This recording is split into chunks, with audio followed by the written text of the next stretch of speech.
In this video, I am going to subtract one polynomial from another, but the polynomials have fractions in them. Some students have difficulties with fractions, so I have created this problem. So I'm going to solve it now.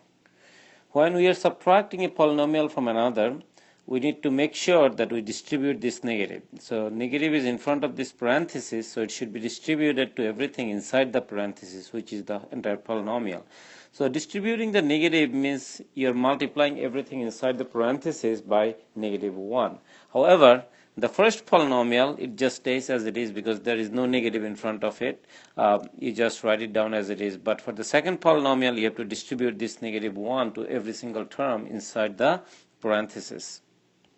Now, if I do the distribution, what do I get? -1 times 1/3 x to the power 4 is going to give me -1/3 x to the power 4. Then -1 times -1/4 x cube is going to give me +1/4 x cube.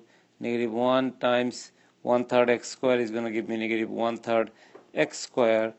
Then -1 times -1/4 x is going to be +1/4 x. Now at this point I need to combine the like terms.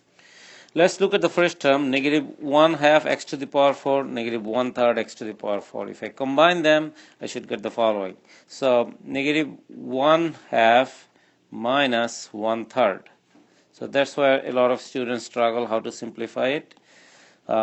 Please note the following. The LCD of 2 and 3 is 6. So I need to multiply these by 3 and divide these by 3 so that I have 6 in the denominator, and multiply these by 2, divide these by 2 so that I have 6 in the denominator. So in the first term here I get -3/6 minus here I get 2/6, which is going to be -3 minus 2/6, which is -5/6.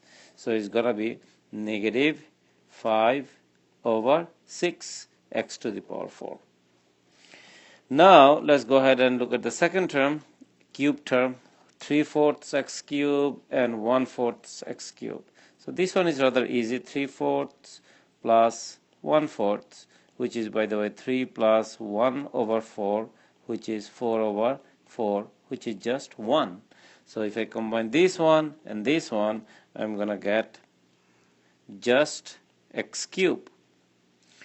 Now the next one, the square term, I have -1/5 x square, -1/3 x squared. So it's going to be -1/5 minus 1/3. LCD of 3 and 5 is 15. So I'm going to multiply these by 3, divide these by 3, and multiply these by 5, divide these by 5. Why am I doing it? So that I have the same denominator, which is the LCD of these two numbers, 15. So that's going to give me -3/15 from this term minus 5/15. If I combine it, I get -3 minus 5/15 is equal to -8/15. So it's going to be -8/15 x square. Now we go into the x term, 2/3 x and 1/4 x. So let's do it here. 2/3 plus 1/4. 1/4.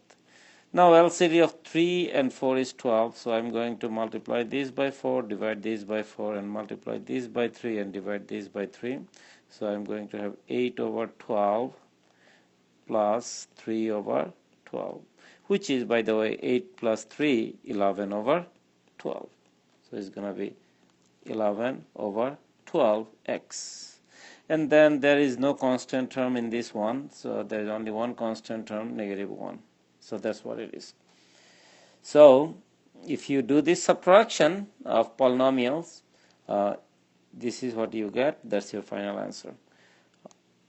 The reason I did this problem, once again, is to make sure that you folks are comfortable with handling fractions, like fractions, and you should be able to simplify polynomials involving fractions. I hope that this discussion was helpful. Thank you very much.